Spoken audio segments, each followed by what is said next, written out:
ये पहला जगह है भगवान राम का आगमन हुआ था।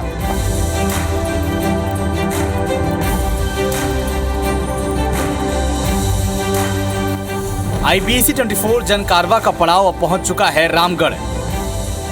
ऐसी मान्यता है कि सीतामढ़ी हरचौका से प्रवेश के बाद प्रभु राम ने अपने वनवास का कुछ समय यहीं गुजारा था। सीता बेंगरा, लक्ष्मणगढ़ के साथ साथ यहाँ मौजूद कई गुफा इस बात के प्रमाण हैं। इन गुफाओं में रावण के पैरों के निशान होने की भी मान्यता है।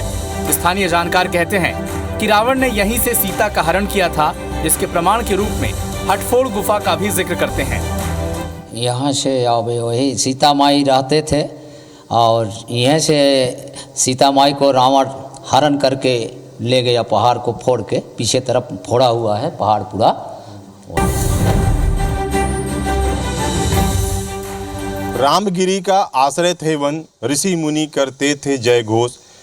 मेघदूत की प्रथम पंक्तियां करती हैं इनका उद्घोष। ये जो स्थल आप देख रहे हैं वो रामगढ़ स्थल है। रामगढ़ को मेघदूत की रचना स्थली होने का भी गौरव प्राप्त है। इसके अलावा विश्व की सबसे प्राचीनतम नाट्यशाला भी यहाँ है। राज्य सरकार ने इस इलाके में विकास के नए नए कार्य शुरू किए हैं। यहाँ आषाढ़ माह में मेले का भी आयोजन होने लगा है।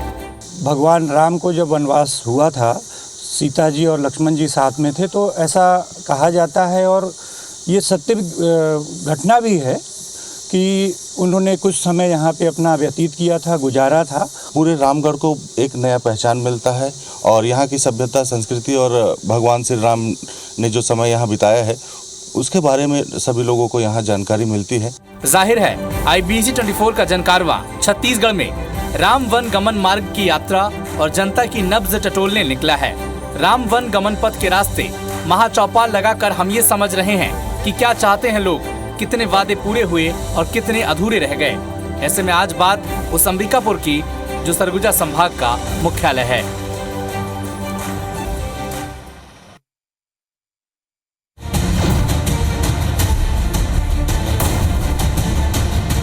नमस्कार, मैं हूं अभिषेक सोनी। IBC 24 के खास पेशकश जन कारवां में आपका स्वागत है। जन कारवां वो मंच जिसके जरिए हम स्थानीय मुद्दों पर चर्चा करते हैं। जनप्रतिनिधियों को जो जिम्मेदारी दी गई थी उसका उन्होंने कितना निर्वहन किया, इसको लेकर बातचीत करते हैं। ये आपका अपना मंच है और इसकी शुरुआत हमने राम वनगमन क्षेत्र से की थी। हरचौका वो स्थान था जहां पर से ये बात कही जाती है कि राम जी ने छत्तीसगढ़ में दस्तक दी थी। उनकी आने की पहली कड़ी हरचौका ये थी और आज जो पड़ाव है वो अंबिकापुर माँ महामाया की नगरी में पहुंच चुका है और यहाँ रामगढ़ स्थित है। रामगढ़ में ये प्रमाण मिलते हैं कि राम जी ने यहाँ पर अपने वनवास के काफ़ी लंबे समय यहाँ पर बिताया था। और यहाँ पर हम जन कारवां का जो मंच सजाए हुए हैं उसमें तमाम जो जनप्रतिनिधि हैं, सम्मानीय लोग हैं, वो पहुँचे हुए हैं। आप देख सकते हैं कि तमाम अंबिकापुर की जनता यहाँ पर मौजूद है। उनसे सीधे बातचीत करेंगे और कार्यक्रम की शुरुआत करने से पहले एक सामाजिक जो उत्तराधिकारी होता है, उत्तरदायित्व होता है, उसका निर्वहन IBC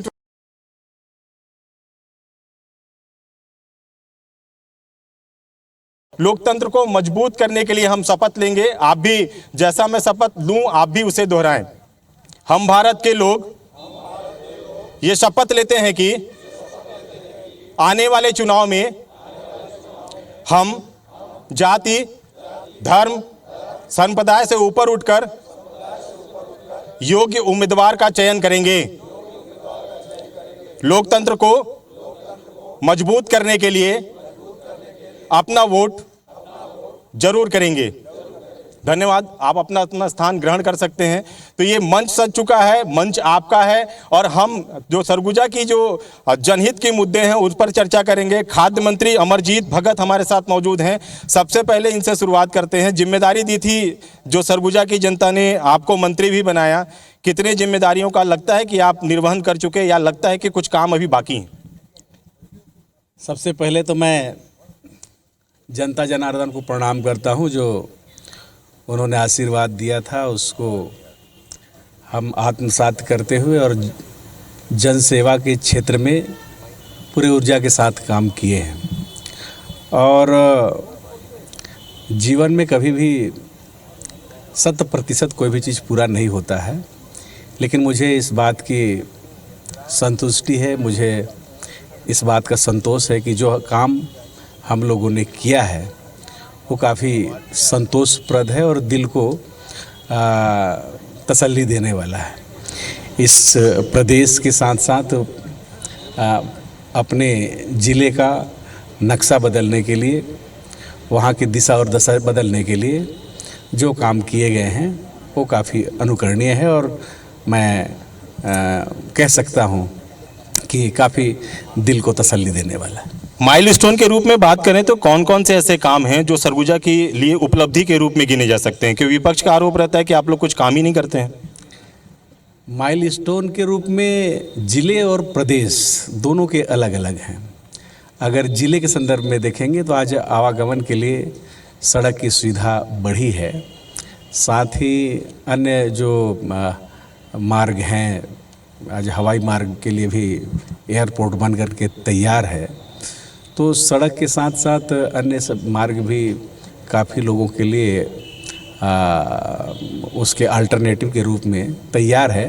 तो आज आप जिधर से भी निकलेंगे कहीं आपको रुकावट पैदा नहीं होगी। विपक्ष से जान लेते हैं कि आपकी जो उपलब्धियों से वो कितना संतुष्ट हैं। आपने सुना कि जिस तरह से तमाम जो बातें हैं वो मंत्री जी कह रहे हैं कि पूरी हो चुकी हैं, सड़कें बन गई हैं, हवाई सेवा से सरगुजा जुड़ने वाला है। आप कितने संतुष्ट हैं? विपक्ष किस तरह से देखता है? देखिए, माइलस्टोन तो उसको कहा जाता है कि मेडिकल कॉलेज यहाँ खोला गया। माइलस्टोन उसको बोलते हैं कि यहाँ सरगुजा विश्वविद्यालय खोला गया, है ना। ये सब चीज़ें माइलस्टोन कहा जाता है। सड़कें, पोल पुलिया तो रेगुलर काम होते हैं। और जहाँ तक हवाई मार्ग का विषय है, ये केंद्र सरकार की है, हमारी है, इनकी नहीं है। और मुझे लगता है कि कोई भी एक माइलस्टोन अंबिकापुर विधानसभा क्या पूरे सरगुजा जिला में एक भी ऐसा काम नहीं किया है इन लोगों ने जिसको माइलस्टोन कहा जा सके। मंत्री जी, आपने सुना कि एक भी कोई माइलस्टोन का काम, मैं वापस आऊंगा आपके पास। पूर्व सांसद जी हमारे साथ हैं। सांसद जी, किस तरह से देखते हैं लगातार जो विपक्ष में है, विपक्ष की भूमिका थोड़ी कमजोर नजर आती है क्या? क्योंकि लगातार सत्ता पक्ष दावा करता है, विपक्ष कमजोर नजर आता है। विपक्ष कमजोर नहीं है, लेकिन मुझे लगता है कि कांग्रेस सरकार, भारतीय जनता पार्टी की पूर्व सरकार के कामों का फीता काट रही है। ना किसी प्रकार का नए रूप से रोड बना है, न पुल बना है, न और किसी प्रकार का कुछ अन्य संस्था खुला है। केवल इनका खुला है तो नरवा घुरुआ गरुआ बाड़ी, यही कांग्रेस का चार चिन्हारी है। तो मुझे लगता है इसके अलावा और विकास तो पूरे छत्तीसगढ़ में नहीं। चिन्हारी तो दे रहे हैं, उससे आपत्ति क्यों, भाजपा को आपत्ति क्यों हो रही? अभी हम लोग सभी गौठान में गए और गौठान का इतना दुर्गति है, पंचायत का इतना दुर्गति है कि 14वें वित्त 15वें वित्त की राशि जितना है वहाँ खर्चा करने का इन्होंने रिकॉर्ड बताया है, लेकिन ना वहाँ खाद का व्यवस्था है, न चारा पानी का व्यवस्था है, न गाय गरू का व्यवस्था है। सर, कोई व्यवस्था नहीं है। गोठान को लेकर लगातार सरकार दावा करती है। अभी एक और आरोप विपक्ष की तरफ से आया कि पुरानी योजनाओं का सिर्फ फीता काट रहे हैं आप लोग, कोई अपनी काम नहीं है। ये तो समझ की बात है कि आप किसी बात को समझे और किसी बात को ना समझे। आप ज़रूरत से ज़्यादा उम्मीद कर बैठते हैं, वहीं पर दुखी होते हैं। अगर आज माननीय कमल भान जी ने कहा कि हम लोग गौठान देखने गए थे, तो उसका कंसेप्ट को समझिए ना आप। गौठान में ये जरूरी नहीं कि पूरे ज़िले का या गांव का मवेशी को हाँक के वहाँ बैठाना है। अल्टरनेटिव ये व्यवस्था है कि गांव में मवेशियों के बैठने के लिए एक जगह निर्धारित की गई है। जहाँ ज़मीन लगातार इंक्रोच हो रही थी, वहाँ पर गौठान के नाम से अगर उसको आरक्षित किया गया है, वहाँ पर पानी की व्यवस्था की जा रही है, वहाँ बैठने की व्यवस्था की जा रही है। साथ में अब उसको रूरल इंडस्ट्रियल पार्क के रूप में जो कुटीर उद्योग है उसके लिए भी योजना बनाई जा रही है। तो ये तो मैं सोचता हूँ कि बहुत प्रशंसनीय है। अगर आप सोच लिए कि सब गाय गरू यहीं बैठेंगे, यही पूरा खाने पीने का व्यवस्था होगा, तो ऐसा नहीं है। सब गाय गरू एक जगह नहीं बैठ सकते सर, ये ऐसा कहना है मंत्री जी का। कुछ और पीछे से जवाब ले लेते हैं। ये बताइए कि किस तरह से देखते हैं अंबिकापुर, जो जिस उम्मीदों के साथ जनप्रतिनिधियों को चुना गया था, क्या उन उम्मीदों पर खरे उतर पाए हैं क्या?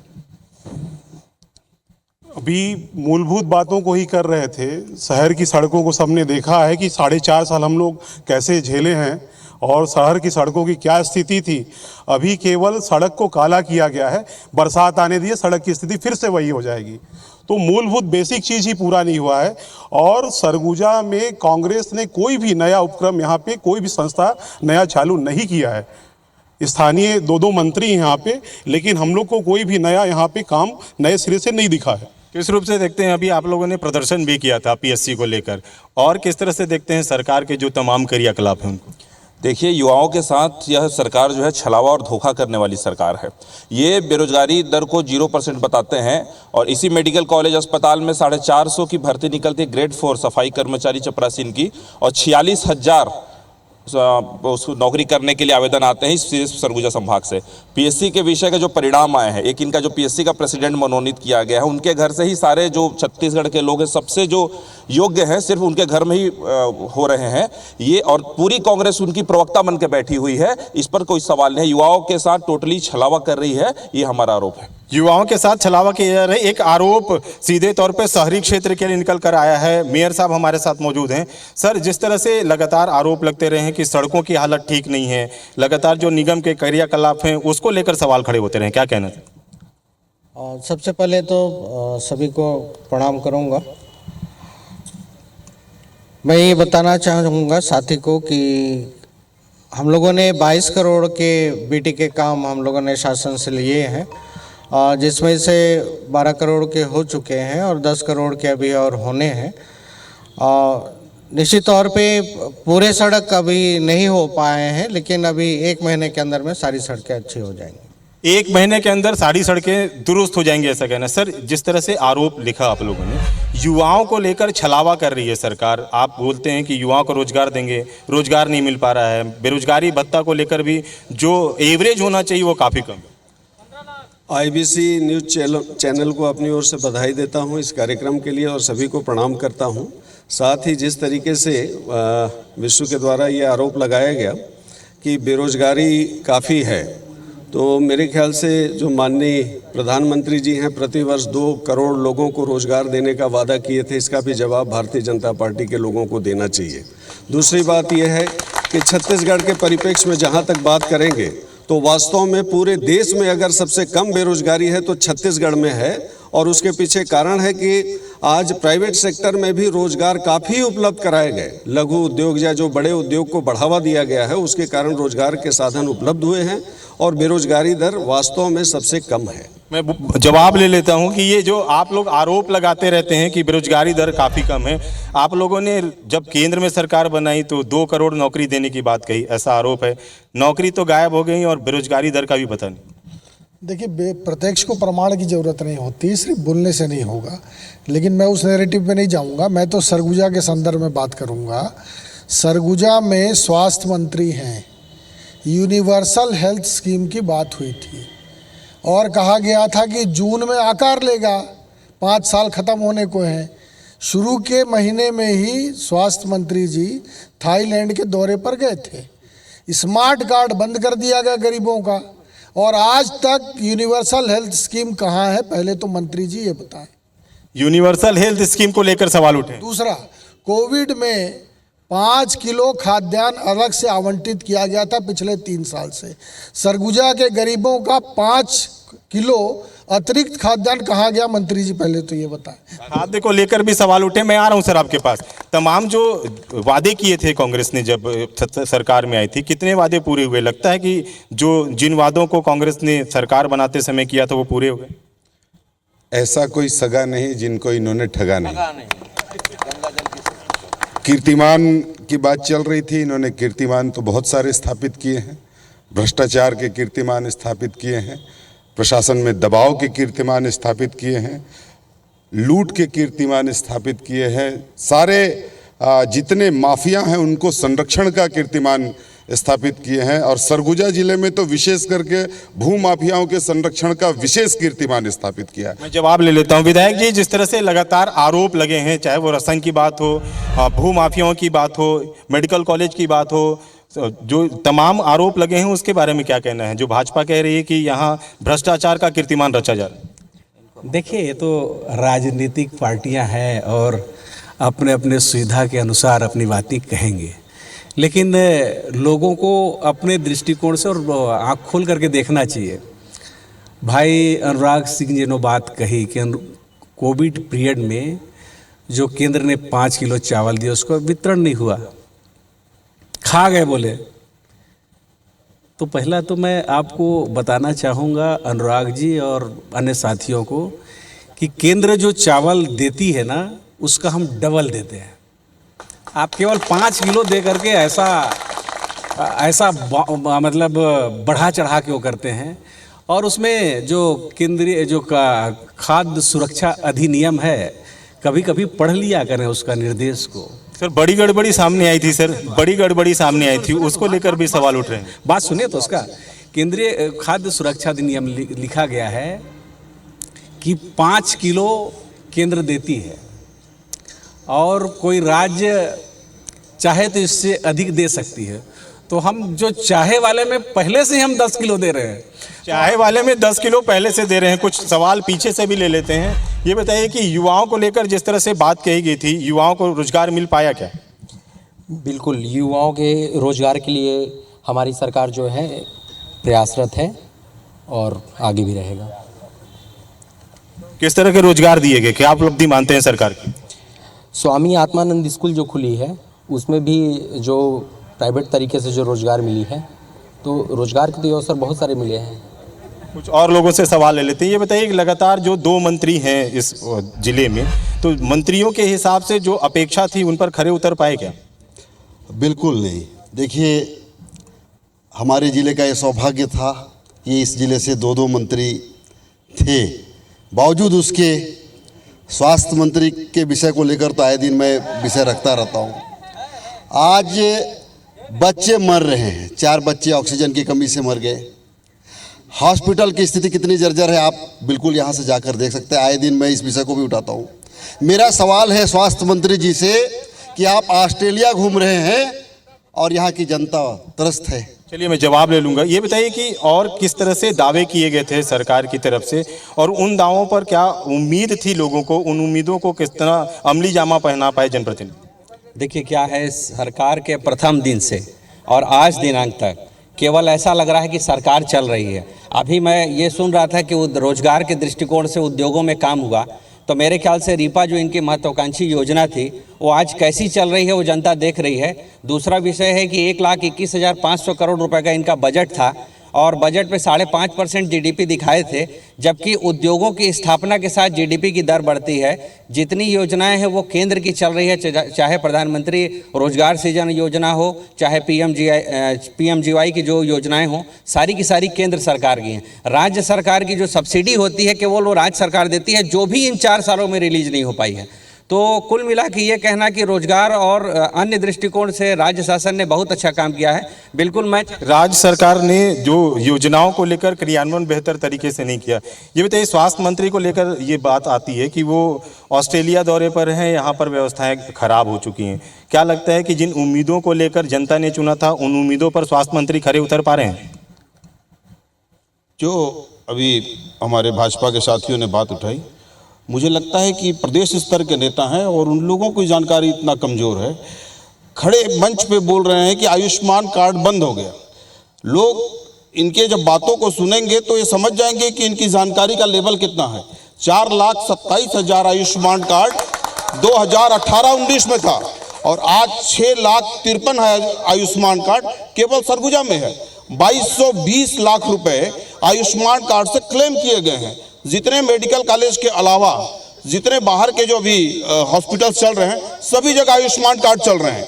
इसमें मैं एक बात और कहूँगा, अभी लगातार आयुष्मान कार्ड का योजना बनाकर ग्राम पंचायत स्तर पे आयुष्मान कार्ड बनाए जा रहे हैं। अब रह गया स्वास्थ्य क्षेत्र के बारे में बात। मैं स्वास्थ्य क्षेत्र के बारे में बात कहूँगा। मैं आऊँगा, आप लोगों के पास भी आऊँगा, जवाब सुन लेते हैं। लोग बोल रहे थे, जब वो बोल रहे थे हम चुप थे। ऐसे इन लोगों को तकलीफ हो रही है कि बोलने के लिए लोग सोच रहे हैं, तो आवाज़ अगर हम भी कहेंगे तो लोग उठेंगे आवाज़। लेकिन जानकारी को सुधार लें, ये कहीं ना कहीं पे आगे इनको काम आएगा। जानकारी का अभाव बता रहे हैं, मैं वापस आऊंगा आप लोगों के पास। ये जो आरोप लग रहे हैं कि जितने भी योजनाएं केंद्र सरकार की चल रही हैं उस पर सब्सिडी भी आप लोग नहीं दे पा रहे, ये जो भी आरोप लगा रहे हैं, ये अध्यक्ष जी ने बताया भी हमारे, ये सिर्फ सतही आरोप है। कोई भी इनके पास तथ्यात्मक जानकारी नहीं है। ना ये शिक्षा के संबंध में मालूम है कि इतनी अभिनव योजना स्वामी आत्मानंद विद्यालय जो यहाँ स्टार्ट हुआ, स्वास्थ्य के क्षेत्र में आमूलचूल परिवर्तन हुआ। गांव-गांव में पीएचसी जितने थे सबको नए बना दिए गए। मोहल्ला क्लिनिक यहाँ सुचारू रूप से हर मोहल्ले में गाड़ियाँ खड़ी है, चल रहा है। दाई दादा क्लिनिक चल ही रहा है। आयुष्मान कार्ड के संबंध में आपने सुन ही लिया। तो जब सतही जानकारी है तो उस पर बिना जानकारी के तो आरोप भी वैसे ही नहीं रहता। बिना जानकारी के आरोप लगा रहे हैं आप। मैं पूछ आऊँगा आपके पास। ये अधिवक्ता संघ के यहाँ पर गणमान्य लोग भी हैं। ये बताइए कि आप लोगों को किस तरह की उम्मीदें थी, किस तरह की समस्याएं हैं जिनको पूरा करना चाहिए जनप्रतिनिधियों को? देखिए, सरगुजा संभाग में हमेशा कमी रहा है।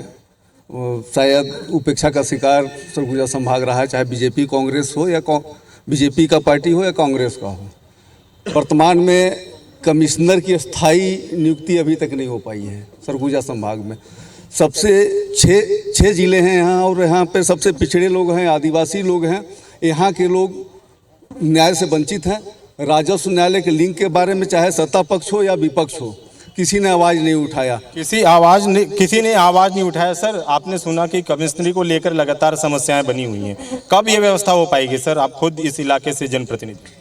देखिए, लगातार हम लोगों ने जब से सरकार बनी है, हमने पावर को डेलीगेट्स किया है। जैसे पिछले सरकार में सभी प्राधिकरण के अध्यक्ष प्रदेश के मुख्यमंत्री हुआ करते थे, लेकिन हमारी सरकार में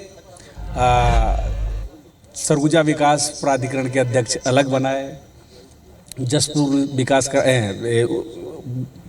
बस्तर विकास प्राधिकरण के अध्यक्ष अलग बनाए, मध्य क्षेत्र के लिए अलग बनाए, अनुसूचित जाति के लिए अलग बनाए, पिछड़ा वर्ग के लिए अलग बनाए। ठीक उसी प्रकार जिलों का गठन भी हमने नए जिलों का गठन किया, नए तहसीलों का गठन किया। तो इस प्रकार से लगातार हमारी सरकार जब से आई है, हमने लोगों की सुविधा को देख करके इसमें विस्तार किया है। सुविधाओं का विस्तार हुआ है। कुछ और सवाल ले लेते हैं। जी, आप कुछ कह रहे थे, किस तरह की समस्याएं हैं इस इलाके में? मैं आपको बताना चाहूँगा। मैं माननीय अमरजीत भैया से एक क्वेश्चन बस पूछना चाहता हूँ। क्या सरगुजा फोरम में सदस्यों की नियुक्ति की जाएगी कि नहीं? 2021 से माननीय उच्च न्यायालय के न्यायाधीश ने इंटरव्यू लिया।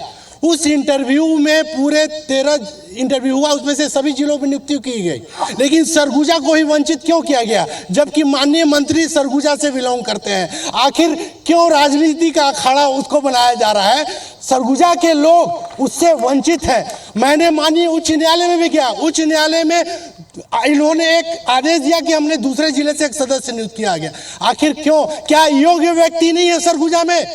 अगर योग्य व्यक्ति हैं तो उनकी नियुक्ति कंज्यूमर फोरम में सदस्यों के रूप में की जाए। योग्य व्यक्ति की कमी है शायद। मैं आऊँगा आपके पास जवाब लेने। कुछ और सवाल ले लेते हैं। सर, ये बताइए कि जो अभी आप लोगों ने पोल खोल नरुआ गरुआ को लेकर गया था, किस तरह के पोल मिले उस योजना में?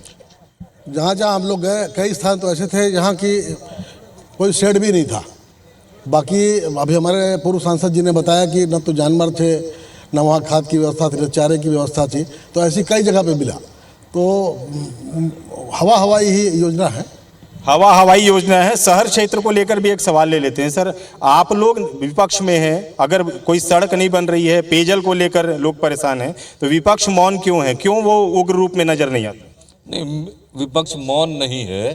समय समय पर इसके लिए आवाज़ें उठाते रहे हैं, लेकिन समान सभा में भी कई बार हम लोगों ने इस विषय को पूरे पुरजोर तरीके से उठाया है। सब वहाँ केवल जवाब मिलता है, क्रियान्वयन कुछ नहीं दिखता है। और आज जितनी भी स्थिति शहर की दिखती है, जिस जगह पे बैठे हैं वो हरा हरा नजर आता था, आज आप स्थिति सामने है। ये पेड़ इतनी बड़ी हुई है, उस समय का बनाया हुआ है। स्टेडियम उस समय का बनाया हुआ, बस स्टैंड उस समय का बनाया हुआ, पान पेयजल की व्यवस्था केंद्र की योजना से चल रही थी। इतनी सारी चीजें हुई, लेकिन दो मंत्री यहाँ रहने के बाद, अमरजीत भगत जी भी यही रहते हैं, निवास है, टी.एस. सिंहदेव का निवास है, उनका ये क्षेत्र है, लेकिन नगर निगम क्षेत्र के लिए उनकी ओर से कोई प्रयास नहीं, कोई सहयोग नहीं। आज भी सड़क जर्जर पड़ी हुई है, केवल कुछ क्षेत्रों में डामरीकरण का काम हुआ है। पेयजल की स्थिति यह है कि लोग पानी के लिए परेशान हो रहे हैं।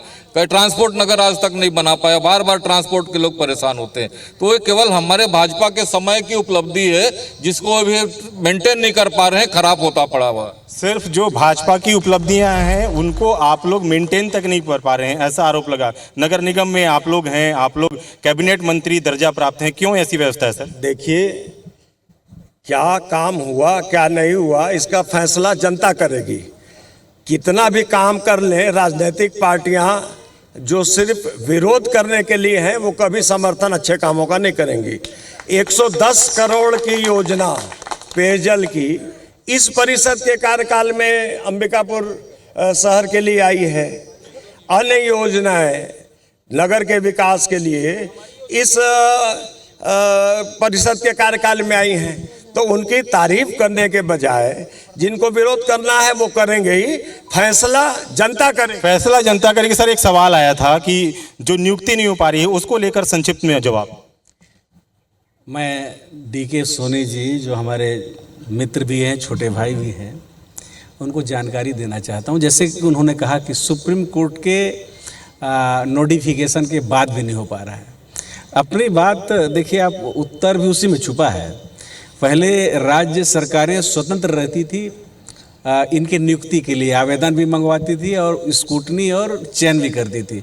लेकिन आज सुप्रीम कोर्ट के गाइडलाइन के अनुसार राज्य सरकार केवल उसमें नियुक्ति कर सकती है। बाकी पूरी प्रक्रिया आवेदन मंगाने से लेकर के, उसका स्क्रूटनी से लेकर के और पैनल फाइनल करने तक का काम कोर्ट के निर्देशानुसार जो यहाँ सिटिंग जज हैं, जो फोरम के अध्यक्ष हैं, उनके माध्यम से होती है। और बाकी जो बोल रहे हैं कि अंबिकापुर का क्यों नहीं हो पाएगा, कई टेक्निकल बात रहती है जिसको सारे टेक्निकल बातें हैं। मैं और जवाब ले लेता हूं, पीछे से भी सवाल है, पीछे भी जनता हमारे साथ मौजूद है। ये बताइए कि किस तरह से उम्मीदें थी, उन उम्मीदों पर जो जनप्रतिनिधि हैं खरे उतर पाए, या सरगुजा को लेकर किस तरह की समस्याएं हैं? सरगुजा में अभी देखिए, मैं किसानों की समस्या अभी पूछना चाहूँगा। प्रशासन के द्वारा गौठान में गोबर खरीद के कंपोस्ट बना के खाद बेचा जा रहा है, जिसमें किसानों को बिना लिए भी खाद दिए भी नहीं है और उनका खाते से पैसा कट जा रहा है। क्या प्रशासन को जानकारी है? ये किसान हितैषी सरकार हूँ बोलती है, क्या इसके बारे में ये जानकारी रखते हैं? बिना खाद लिए पैसे कट जा रहे हैं। मैं और भी सवाल ले लेता हूँ, फिर जवाब ढूंढेंगे। जी बताइए। सीतापुर मार्ग NH 43 जो पिछले 6-7 साल हो गए आज तक कंप्लीट क्यों नहीं है? 2 मंत्री होने के बाद अमरजीत भगत जी वहाँ रोपा लगाते थे, आवाज क्यों नहीं लगा रहे हैं रोपा उस मार्ग पे? सर, रोपा लगाते थे, रोपा नहीं लग पा रहा है। और भी जवाब ले लेते हैं सवाल। ये बताइए, महिलाओं को लेकर कितनी सुरक्षा को इसमें है सरकार में? जो शराबबंदी की बात कही गई थी वो कितना पूरा हो पाया? शराबबंदी का समय तो महिलाओं को पूरा बोले थे कि पूर्ण शराबबंदी करेंगे। मैं पूछना चाहती हूँ कि 4 साल पूरा हो गया, क्यों पूर्ण शराबबंदी नहीं किया गया? और शराब की वजह से अभी जितना भी दुर्घटना हो रही है शराब की वजह से हो रही है। कई परिवार का बेटा खो रहा है, पति खो रहा है, बच्चा खो रहा है। ये शराबबंदी को लेकर जो आपने वादा किया था वो पूरा नहीं हो पाया। कुछ जो कर्मचारी संगठन के लोग भी हैं, बताइए आप लोगों की किस तरह से मांग है सरकार को लेकर? लगातार आप लोग हड़ताल पर बैठे हैं या जनता परेशान है? जी, मैं पटवारी संघ का जिला अध्यक्ष श्रीकांत चौबे। हमारा लगातार 22वां दिन है आज हड़ताल का, और हमारी छोटी छोटी मांगें हैं, पटवारियों की समस्याएं हैं। वेतन विसंगति को लेकर के है, नियमित पदोन्नति, संसाधन भत्ता, स्टेशनरी भत्ता, अतिरिक्त प्रभार का भत्ता, इन सब चीज़ों पे हम मांग के लिए पिछले 22 दिनों से हड़ताल पे हैं। हड़ताल है। हड़ताल को लेकर जो कर्मचारी संगठन के लोग हैं वो लगातार मांग कर रहे हैं, लेकिन उनकी मांग पूरी नहीं हो पा रही है। बताइए जी, कुछ कहना चाह रहे हैं? मैं भाजपा के मित्रों को बोलना चाह रहा हूँ, वो स्वास्थ्य के बारे में बात कर रहे थे कि कांग्रेस की सरकार ने आज घर घर स्वास्थ्य के लिए गाड़ी लगा दी है, हर वार्ड मोहल्ले में लग रहे हैं। इन लोगों को पता नहीं, आयुष्मान की बात करते हैं। हर घर में यहाँ कांग्रेस की सरकार गाड़ी लगाकर दवा बांट रही है, शुगर जांच कर रहे हैं, BP जांच कर रहे हैं। इन लोग परेशान रहते थे, स्वास्थ्य जाके अस्पताल में जाके अस्पतालों का हाल बेहतर हुआ है, ऐसा कहना है। हम और भाजपा के लोगों से के पास चलते हैं और जानने की कोशिश करते हैं। ये बताइए कि घर घर इलाज हो रहा है, आप क्या चाहते हैं? आप लोग कहाँ इलाज हो? मैं तो माननीय मंत्री जी से एक चीज़ पूछना चाहूँगा। माननीय मंत्री जी 4.5 साल से करीब मंत्री हैं छत्तीसगढ़ सरकार में, इससे पहले विधायक थे। अभी एक भाई ने बोला था रोड के बारे में, मंत्री जी बोले रोड चकाचक हो गई है। 4.5 साल में इनकी रोड इनके विधानसभा की कंप्लीट नहीं हुई है। जहां के जिम्मेदार जनप्रतिनिधि हैं तो दूसरे जगह कहां से होगी। जी जी, मैं पूछता हूं सवाल, जी बताइए। विषय अधूरा रह गया था। माननीय जिलाध्यक्ष कांग्रेस राकेश जी ने विषय रखा था एक, और उसमें वही कांग्रेस की संस्कृति के हिसाब से झूठ और भ्रम फैलाने का उन्होंने प्रयास किया। अनुराग सिंह देव जी ने विषय रखा था स्मार्ट कार्ड का, और अच्छी बात है कि वो माननीय मोदी जी की योजनाओं की प्रशंसा कर रहे थे, लेकिन उल्लेख उनको स्मार्ट कार्ड का करना था कि स्मार्ट कार्ड क्यों बंद है छत्तीसगढ़ शासन में। जो गरीबों के स्वास्थ्य के क्षेत्र में एक ऐतिहासिक कदम डॉक्टर रमन सिंह जी का था, उनसे पुनः यह प्रश्न पूछा। जी, मैं सवाल लूंगा। फिर आम आदमी पार्टी के कुछ लोग भी हमारे साथ मौजूद हैं, उनके पास चलते हैं। भाजपा और कांग्रेस को लगातार आप लोगों ने देखा, किस तरह की लगता है कि जो समस्याएं हैं वो अभी बनी हुई हैं, दोनों की बात आप लोगों ने सुनी? हमने दोनों की बातें सुनी और इनसे साफ पता चलता है इन्होंने कुछ काम तो किया नहीं है। इससे पहले रमन सिंह थे, उन्होंने भी कुछ काम उस टाइप से नहीं किया कि जनता को लाभकारी हो। और हमारी जो कांग्रेस सरकार है, पिछले बार हमारे यहाँ से खाद्य मंत्री होने के बावजूद भी हमारे बतौली क्षेत्र सीतापुर क्षेत्र के लोगों को खाद नहीं मिला। 1100-1200 के खाद वहाँ 2000 में ब्लैक में दुकानों पर बिके हैं। और ये कहते हैं कि हमारे पास बहुत काम है। जनता त्रस्त, और इस बार जनता बता देगी इनको, इनके किए का कर्मों का सजा जरूर देगी जनता। देखिए, जनता इस बार बताएगी, ऐसा कहना है लोगों का। कुछ और लोगों से बातचीत करते हैं, ये जानने की कोशिश करते हैं। हाँ जी, ये बताइए कि जो इस बार जो जनता है वो जवाब देगी, लेकिन विपक्ष की भूमिका में लगता है कि आप लोग मजबूती से आ पा रहे हैं? निश्चित रूप से विपक्ष की भूमिका में भारतीय जनता पार्टी सशक्त विपक्ष की भूमिका निभा रही है। मेरा भी कुछ सवाल है। माननीय टी.एस. सिंहदेव यहाँ के स्वास्थ्य मंत्री हैं, उनके घर से 100 मीटर दूर जिला अस्पताल है। आज तक MRI मशीन नहीं आई, जिसे लेकर वो मंत्री बने थे तब से कह रहे थे आ रही है। 4.5 वर्ष हो गए, 2 महीने 3 महीने बाद आचार संहिता लग जाएगी। आई बैंक की स्थापना आज तक नहीं हो पाई, जिसको लेकर मैं खुद साल भर पहले उनसे प्रत्यक्ष रूप से मिलकर मांग किया था। मेरी ये 2 सवाल है। और अस्पताल को लेकर आप लगातार देख रहे हैं, 4 बच्चे ऑक्सीजन के अभाव में डेथ कर गए। सवाल का जवाब मैं कांग्रेसी से लूंगा और जो जनप्रतिनिधि हैं उनसे। ये बताइए कि इस क्षेत्र की समस्या, जो जल आवर्धन मिशन योजना हो या फिर ग्रामीण क्षेत्र में जो जल जीवन मिशन की योजना हो, उसको लेकर क्या संतुष्टि देखते हैं आप? नहीं, संतुष्टि नहीं है। जल जीवन मिशन, ग्रामीण स्वास्थ्य मिशन, इसमें जो है भ्रष्टाचार ही भ्रष्टाचार है। पूरे जो है जहाँ पे काम हो रहा है, जहाँ पे वहाँ पे डबल काम हो रहा है। DMF मद से भी हो जा रहा है और अन्य मद से भी। ऐसा जो है भ्रष्टाचारी हुआ है कि पूरे संभाग को देखा जाए तो लगभग 480 करोड़ रुपए का भ्रष्टाचारी हुआ है। ये जो कि भ्रष्टाचार के आरोप लगते रहे हैं, ये बताइए कि जो लगातार जो जल जीवन मिशन के काम है वो भी अधूरे पड़े हैं, लोगों के पास पानी तक नहीं पहुँच पा रहा। सबसे पहले जन कारवां कार्यक्रम के लिए IBC 24 को बहुत बहुत धन्यवाद देता हूँ, बधाई देता हूँ। ये झूठे आरोप लगा रहे हैं और कुछ नहीं है। जिस समय हम लोग सरकार में आए, चूँकि मैं खाद्य विभाग से हूँ, इसलिए आपको ये बात मतलब अब आंकड़े के तौर पे कह सकता हूँ कि 2017 में जब सरकार आई तो यहाँ कुपोषण का दर 30.8% था, जो अब घट के 17% हो गया है। ये उस समय क्या कर रहे थे? दूसरा बात, ये लोग कहते हैं कि कोई आधार स्तंभ कार्य नहीं किया है, तो ये सरकार ये बताए कि जितने लोग बैठे हैं इनको क्या धान का समर्थन मूल्य 2500 मिला कि नहीं मिला? धान का समर्थन मूल्य मिला कि नहीं मिला, ये जवाब अभी पूछूंगा मैं आप लोगों से। युवाओं को लेकर लगातार आरोप लगते रहे कि युवाओं के लिए सरकार ने कुछ नहीं किया। युवा बेरोजगार हैं, युवाओं को बेरोजगारी भत्ता नहीं मिल पा रहा है। युवाओं को बेरोजगारी भत्ता देने वाली सरकार कांग्रेस की सरकार है।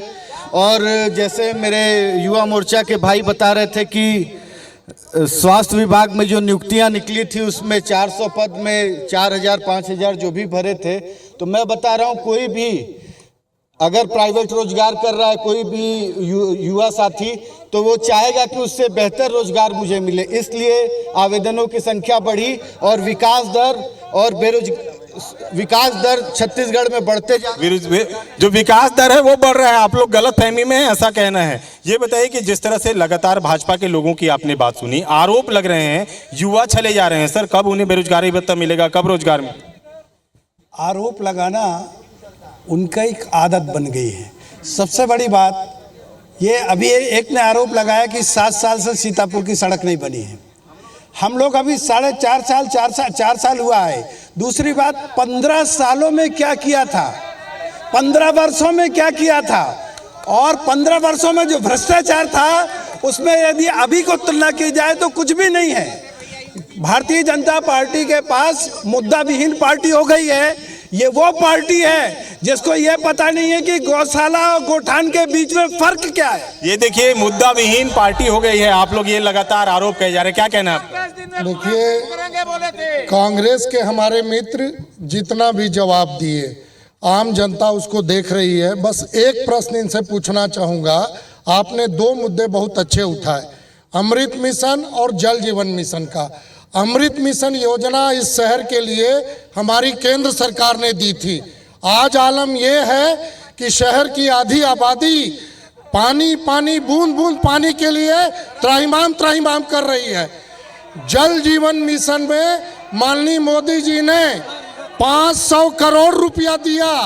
आज इस जिले में 10% काम भी नहीं हुए हैं और यहाँ के स्वास्थ्य मंत्री ऑस्ट्रेलिया में हवा में उड़ रहे हैं। ऑस्ट्रेलिया में हवा में उड़ रहे हैं, 10% भी काम नहीं हुआ है। मंत्री जी ये कहना है। देखिए, इस प्रदेश में और जिले में जो काम हुए सबके सामने है। आप तुलनात्मक रूप से आप सड़क की बात कर रहे थे, आप आज हम लोग रायपुर केवल 4-4.5 सीतापुर सड़क की बात बताइए। सीतापुर की सड़क अब तक नहीं बन सकी। आप विधानसभा क्षेत्र से जनप्रतिनिधि। सीतापुर की सड़क लगभग 95% बन गई है। जिनको चलना हमारे साथ चले, हम दिखाएंगे सड़क उनको। पहले गड्ढों का आलम था, कई घंटे तक वहां पर चक्का जाम हो जाता था, ट्रैफिक जाम हो जाती थी। आज ऐसा स्थिति नहीं है, कहीं भी ट्रैफिक जाम नहीं होगा। और आज इस प्रदेश में नागरिकों के बेहतरी के लिए किसानों की संख्या जिनका 85% संख्या है, उनका आय बढ़ाने के लिए सरकार। आपके समय में गड्ढों में फंस जाती थी, अभी सड़क बन गई है। ऐसा कहना जी, आप कुछ कहें। मैं सचिव संघ से प्रदेश महामंत्री उपेंद्र सिंह पैकरा। क्या है कि हमारे कर्मचारी संगठन से मैं हूं और हमारे माननीय मुख्यमंत्री महोदय पाटन धरना स्थल पे जाकर उन्होंने कहा था कि प्रथम कैबिनेट में हम आपको शासकीयकरण करेंगे, लेकिन आज तक नहीं हो पाए। शासकीय नहीं हो पाए, लगातार जो लोग हैं वो मांग कर रहे हैं। कुछ और लोगों से बातचीत करते हैं। जी बताइए। मैं बोलूँगा, हम लोगों का ये सवाल है कि माननीय रेणुका सिंह जी यहाँ पे सांसद हैं और केंद्रीय मंत्री भी हैं। कोई ऐसा काम बता दे सरगुजा के लिए जो इनके लिए मील का पत्थर साबित हुआ हो। उन्होंने बरवाडी लाइन के लेकर बहुत बड़े बड़े वादे किए थे। यहाँ पे पोस्टर सरगुजा की सांसद ने कोई काम नहीं किया है, ये जवाब जरूर लूंगा। पीछे चलते हैं, पीछे भी और हमारे साथ लोग मौजूद हैं, उनसे बातचीत करते हैं। ये बताइए जी, आप कुछ कह रहे थे, किस तरह की बातें हैं? जी बताइए। जय श्री कृष्णा।